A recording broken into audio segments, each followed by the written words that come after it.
பாலஸ்தீனத்தில் காலை இழந்த ஒரு குழந்தையின் வாழ்வியல். தம்பி உன் பேர் என்ன? சாலே. சாலே, சரி, என்ன செஞ்சிட்ருக்கீங்க? நான் கொஞ்சம் பேப்பர்கள்லாம் சேகரிச்சிட்ருக்கேன். அப்படியா? எதுக்காக அந்த பேப்பர்லாம் சேகரிக்க? நான் இரவில் குளிர் காயறதுக்காக. அப்படியா சாலே? உங்கள் வீட்டு செலவுக்கு நீங்கள் எப்படி பண்ணுறீங்க? என்ன ஜமாளிக்கிறீங்க? சாப்பாடுக்கெல்லாம் என்ன செய்றீங்க? அப்படியா? நாங்கள் ஒரு சின்ன பெட்டி கடை வச்சுருக்கோம். அதை வச்சு குடும்பத்தை மேனேஜ் பண்ணிக்கிறோம்.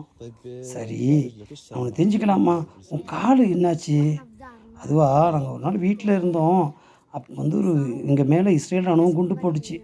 அந்த குண்டு போட்டதில் என்னுடைய காலில் ஒரு மிசைல் வந்து அட்டாக் பண்ணிருச்சு. அதுக்கப்புறம் ரொம்ப கஷ்டப்பட்டு என் காலை வெட்டி எடுத்துட்டாங்க. அப்படியா? ஐயோ! இப்போ நீ நல்லா இருக்கியா? நான் நல்லா இருக்கேன். சரி, இதை பற்றி ரொம்ப கவலைப்படுறியா? ஆமாம், கவலையாக தான் இருக்குது. ஆனாலும் நான் டெய்லி பேப்பர் சேகரிச்சிட்ருக்கேன். அப்படியா? வெறுங்கால்லையே தான் நடக்கிறியா? ஆமாம், வெறுங்காலில் தான் நடந்து போகிறேன்.